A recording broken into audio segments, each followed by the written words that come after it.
Hi, need a ride? Hop on in. I'm headed to Julia's Trucking Cafe. Come on, let's go.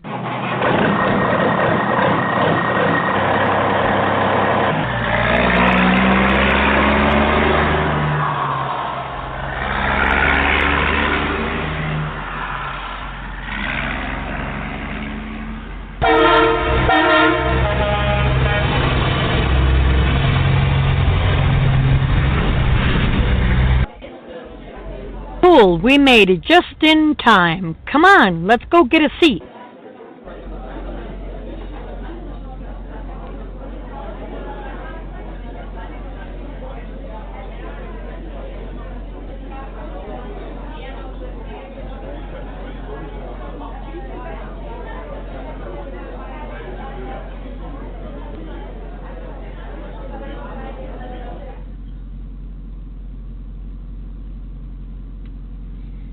Hey everybody, it's Julia. Welcome to another episode of Julia's Trucking Cafe. I hope all the dads had a great Father's Day yesterday. And today's show, or this week's show, is going to be covering a variety of topics, which I decided to call this episode just off the cuff. I'm going to be talking about a bunch of different things across the board, and I'm going to be opening up a new page on the website of juliastruckingcafe.com. It's going to be called Show Notes, and that any of the links, any of the articles that I talk about on the show, you can find there, and I'll just summarize the article, and you could go to the show notes on the website and read the whole article for yourself. Today's show is sponsored by Julia's Virtual Assistant Service. I also want to remind everyone that we now have a YouTube channel. It's even easier to find us. Go to YouTube, search for Julia's Trucking Cafe. Please subscribe, ring the bell, so you'll get notifications on when I upload a new episode. So I'm going to be talking about some personal experiences that I had over the last couple of weeks, going back to Memorial Day. Been kind of busy the last several weeks. And I was on my way to Topeka, Kansas. And I stopped at the Petro at Kingdom City, which is exit 42 on I-70, just west of St. Louis. And as I walked into the restaurant, there was an elderly gentleman sitting alone at a table over by the buffet. And most of the time, you can pretty much peg a veteran out here. You know, they're proud to wear their veteran's hat, which they very well should be. And this veteran was a World War II veteran. And I passed by him, and the waitresses were talking to him. And I got to thinking about it, and I'm like, wow. Thinking to myself, how many World War II veterans do you run into? Not a whole heck of a lot. Come to find out later, there are only about 100 of them left from World War II. So I took it upon myself to have the privilege, make it a privilege, and the honor of buying this veteran dinner. Come to find out, he is 96 years young, and he just 7 weeks ago, now it's almost 9 weeks ago, lost his wife of 74 years. She was 93 years old.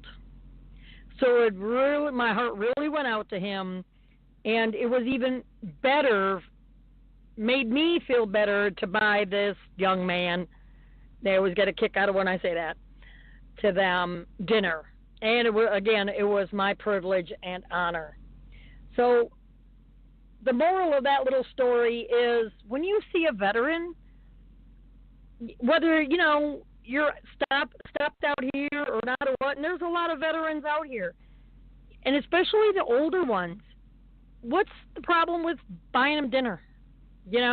I try to buy officers, firefighters, whoever, military. Like I said, you all know that my son is in the military. I try to buy them a meal as my small way of saying thank you for your service. That it means more than just words. Actions to me always speak louder than words. Now, some in other news, the FMCSA is changing the requirements for driver training. And that's going to go into effect in 2020, another couple of years. They're getting rid of the 30-hour minimum requirement of training. And the standards for the entry-level truck drivers was finalized this last February or actually last year February, my bad. But it allows a 3-year grace period for carriers, trainers, and others to prepare for February 2020 compliance date. The rule establishes a registry of FMCSA-approved trainers that entry-level truckers must use to receive their training. So now you have to be registered with the FMCSA that you are an approved trainer, not just Joe Blow, or as someone, I'm going to coin his phrase that I've been listening to talk radio, Joey Mega Donuts, because I think that is so cute. He's an ex-cop, so he says that I think is so cute. So this Joey Mega Donuts says, hey, I'm going to train somebody to drive a truck. Not after 2020 or not. You're going to have to be registered with the FMCSA. And that there's going to be separate standards for the Class A and Class B CDL trainees, as well as requirements for endorsements like hazmat and passengers. The rule, it says in this article, has received industry-wide support from, of course, a major trucking lobbyist like American Trucking Association and OOIDA, Owner-Operator Independent Drivers Association. The rule only applies to CDL applicants who have not received their CDL by 2020. So after February 7th of 2020 is when this is going to kick in. As a key departure from the agency's March 2016 proposed rule, they nixed the requirement that truckers undergo 30 hours of behind-the-wheel training before being eligible to receive their CDL. The rule still requires behind-the-wheel range training and public road training, but it does not require a minimum number of hours. So if you prove to the certified trainer that's registered with FMCSA, like say I do it, I get registered, and I see that you can handle a truck, and you used to be a school bus driver or something like that, and I see you can handle a truck, and you can back in and all this kind of stuff, boom, you can go and get your CDL with 2 hours of road time. I mean, to me, that's what it's saying. Correct me if I'm wrong. Leave a comment, in the comments underneath the show. I can't believe this. Someone called my attention to this last week, and the reason why I looked up this article, and I'm like, do what? What? And I'm like, are you kidding me? It's bad enough that there's a commercial company out here that, they're out of Kansas. I'm not going to name any names. No, it's not Swift. That only puts their drivers through 1 week of classroom and 11 days of being a trainer before they get their own truck. You wonder why we have crashes? You wonder why there's distracted driving? Because they treat the doggone truck like it's a car. Is this going to help? This is supposed to cut down accidents, according to this article, which I'm going to post it again in the show notes. And this is an Overdrive magazine. And they're saying some of the items for the required curriculum include basic operation of a vehicle, vehicle control systems and dashboard instruments, pre- and post-trip inspections, backing and docking, coupling and uncoupling, which you already learn in school anyway, distracted driving, use of signals and other vehicle communication, emergency situations, roadside inspections, truck maintenance, handling cargo, hours of service, wellness, post-crash procedures, trip planning, and more. Behind the wheel training requirements cover a similar set of required training activities.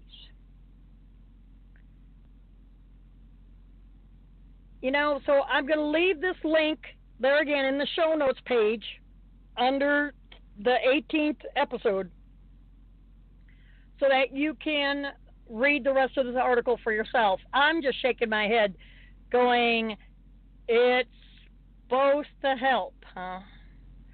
Alrighty then.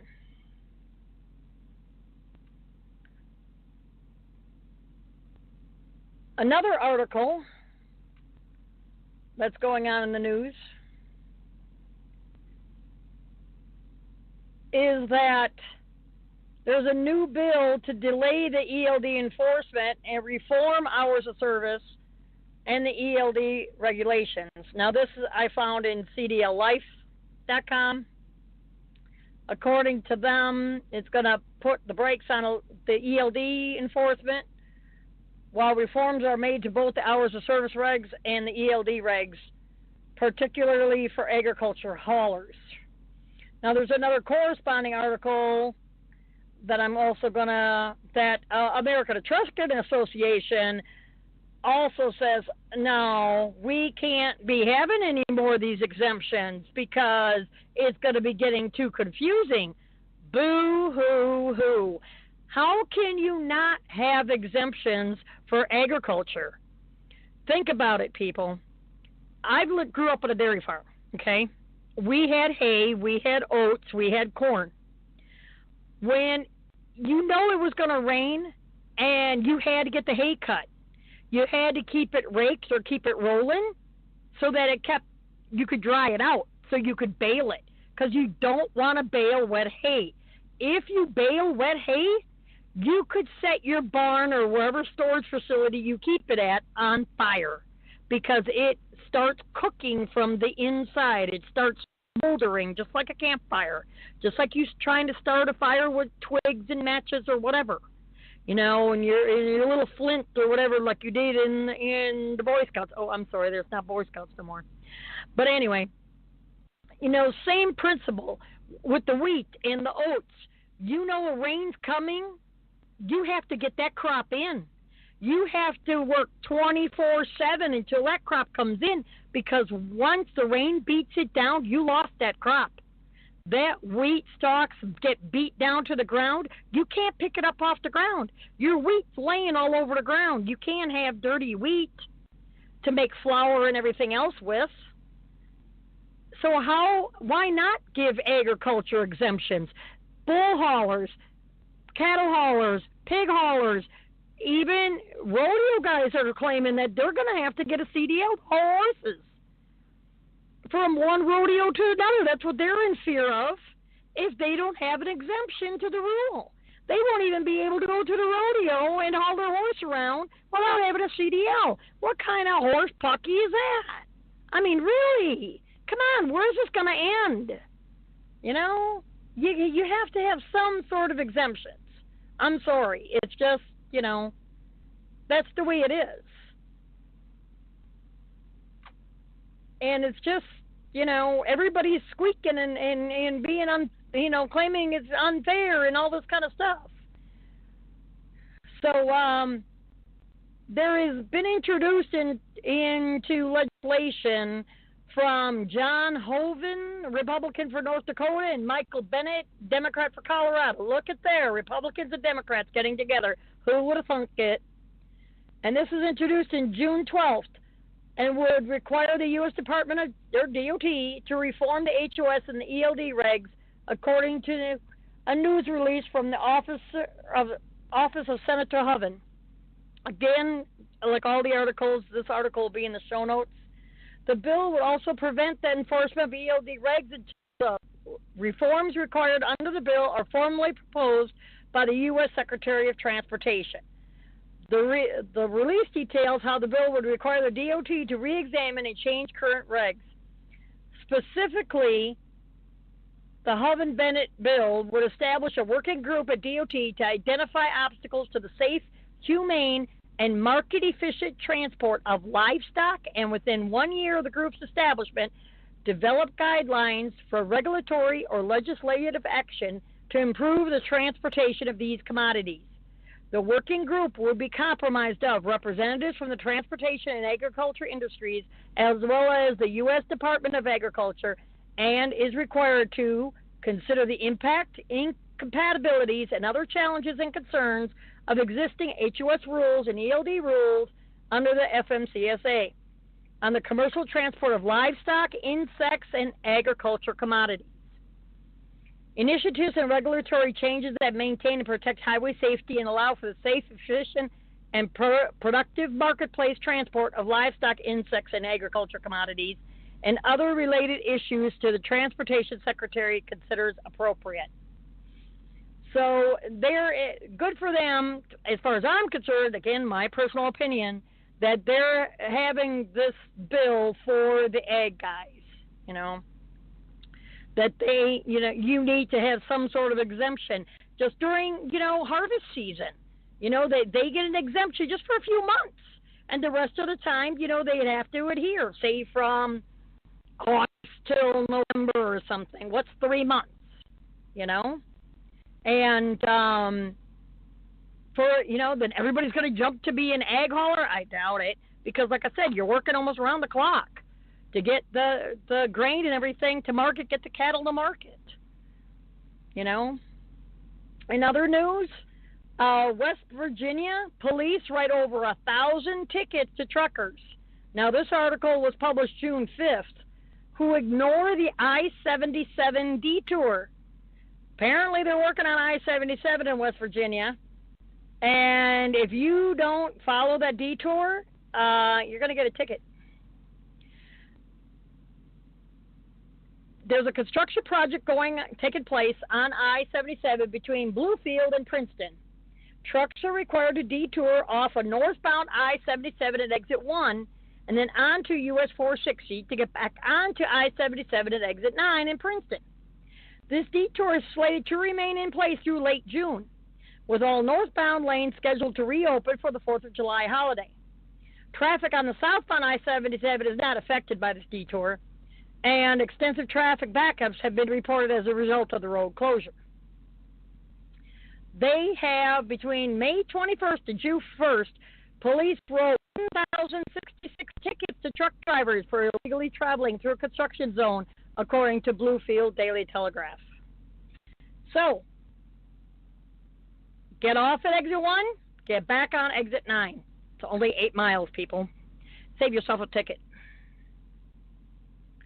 In other news, I found this, that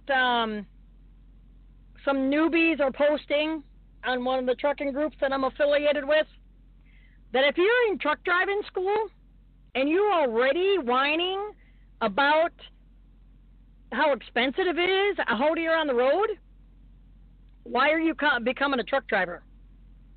1 second.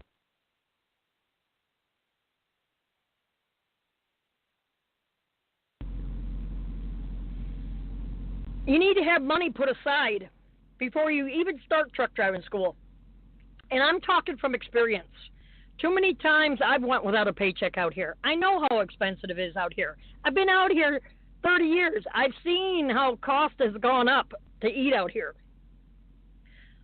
You're going to have to talk to your trainer. Hey, do you have a microwave on your truck? That's something to ask the company that you're with, or you're planning on going to. Does the trainers have microwaves on the truck? Do you think the trainer will allow me to use it? Or a cooler or anything like that. Trainers, we're people too. We have to eat too. We're not that mean to say, nope, you can't touch my stuff. Nope, keep your hands off my stuff. I'm sure if you ask them nicely and you get along, it's like having a roommate, for a few weeks. Ask them, hey, are you going to go to Walmart? Do you mind if we stop to Walmart, before when I get the truck, so I could get, a couple of canned items or, maybe a little bit to cook in the truck. If you work out well together, hey, each of you take turns cooking. What's the matter with that? And upcoming, this is a new announcement for this episode, is I'm going to start making 5-10 minute little videos about how to cook in a truck without burning it down or blowing it up. So be in upcoming weeks, look for that. What kind of appliances you need, what kind of quick little recipes you can make, 5-10 minutes worth, that you have a whole meal for a couple of days by cooking in your truck. It's but don't sit there and whine about it. Everybody has to start somewhere. You may have to live on peanut butter and jelly sandwiches or hot dogs for a while until you get your first check. Suck it up, Buttercup. Roll with the punches until you get your own truck and start making better money. You'll have to do the crap runs. You're not going to get a lot of miles until you prove yourself. And that usually takes a first year. Just because a company is not giving you the miles that you need right here, right now, and you're only with them 2-3 months? Really? You have a probationary period anywhere you go. That takes 3 months. That's just probationary period. That's besides proving yourself to your fleet manager, your DM, that you're going to be on time, that you're not lollygagging around in a truck stop or casinos or any damn place else, that you're safe, you're considerate, you're not going to get in an accident the first year that you're with the company. I could go on and on and on. You have to prove yourself out here. And yeah, I'm starting to go on a rant. So don't sit there and whine and piss and moan about, how expensive it is out here. Keep following me. I will lead you down a good path. I've been doing this for 30 years. Like I've said in the past. Keep following me. Keep subscribing to my podcast. I have monthly specials out, the do's and the don'ts out here.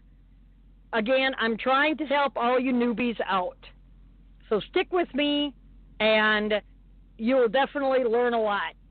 I have a lot of guests on the show to show you different things. There's going to be a 3-year delay to eliminate the need for us to carry our medical cards with us on the truck.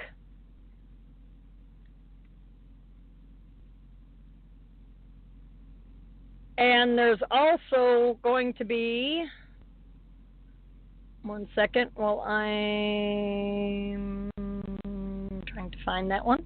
Sorry. I thought I had it up, and I don't. One quick second.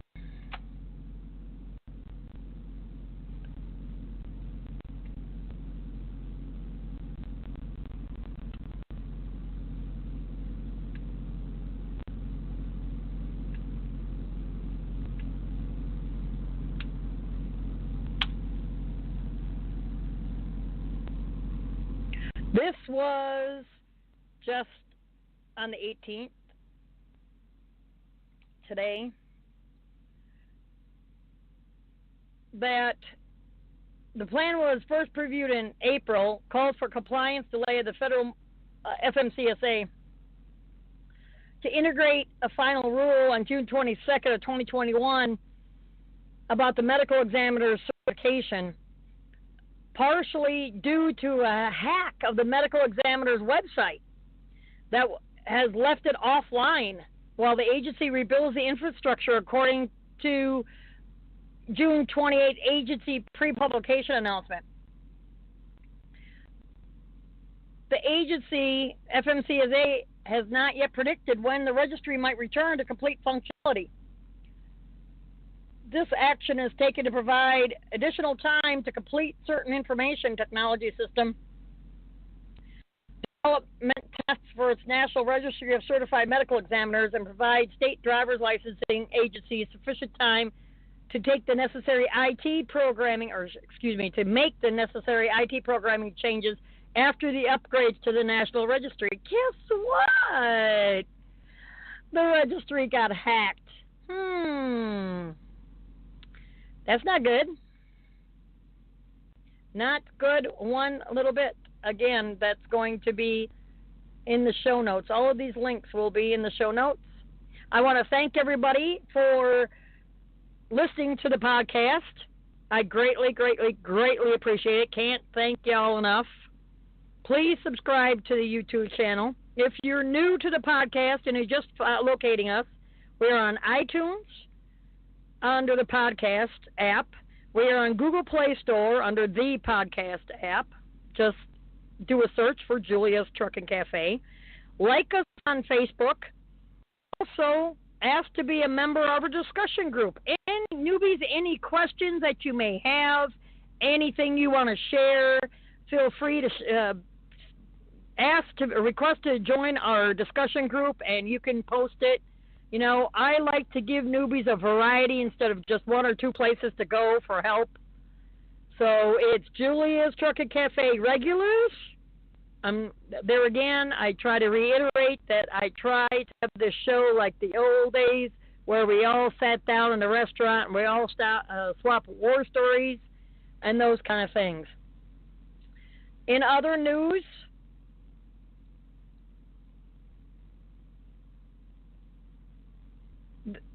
the CVSA is going to be doing a brake safety week in September of this year. So it wasn't bad. It was bad enough that we just got done with the check in June, the Blitz, but now they're going to be doing a safety check in September from the 16th to the 22nd of September this year. Why? According to the CVSA, which is the Commercial Vehicle Safety Alliance, which I'm sure is with the American Trucking Association, which I don't like. Most of the inspections conducted during the Brake Safety Week will be the North American Standard Level 1, a 37-step procedure that includes examination of driver operating requirements and vehicle mechanical fitness.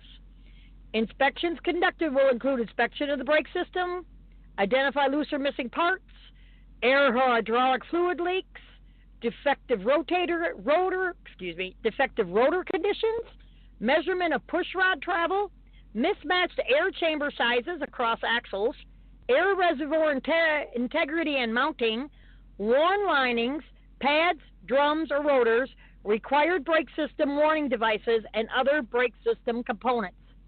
Last year, the CVSA condensed Brake Safety Week down into Brake Safety Days, one surprise inspection event that was held on May 4th, and then another announced inspection day on September 7th.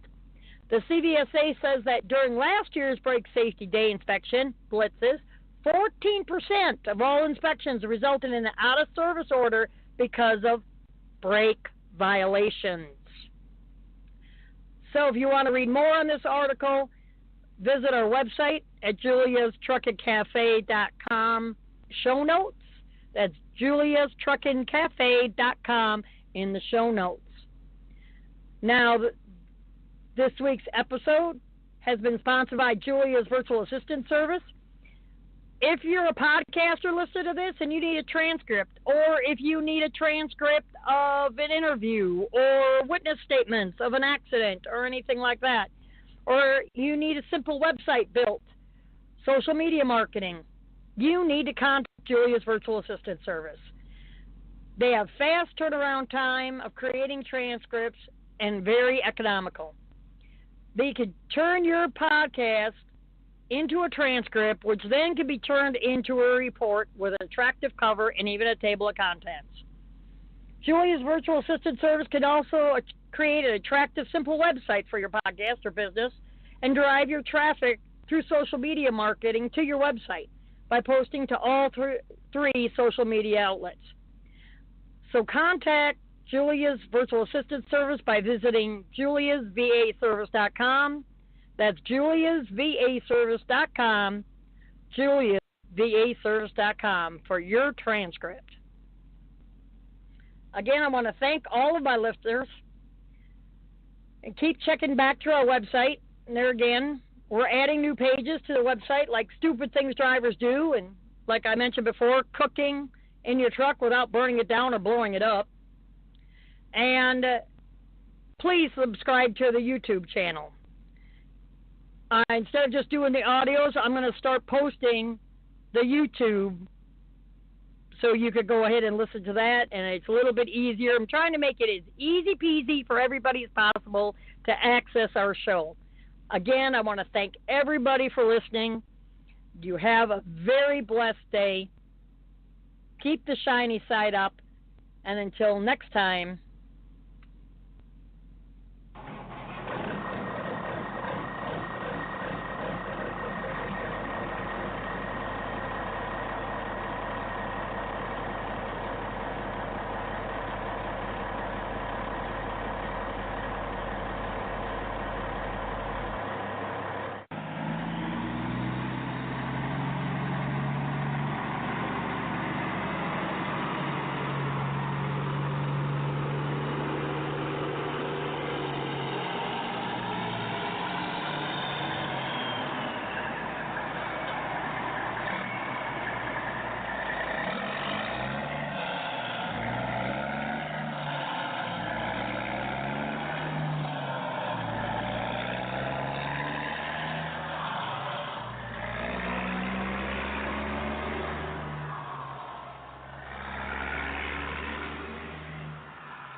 Stop by any of the 70 Denver area O'Reilly Auto Parts stores where you'll find everyday low prices on the parts you need to keep your vehicle at its best. Our guaranteed low prices ensure you're always getting our best deal. In fact, we'll match any auto parts store's price on any like item. O'Reilly Auto Parts. Better parts, better prices every day.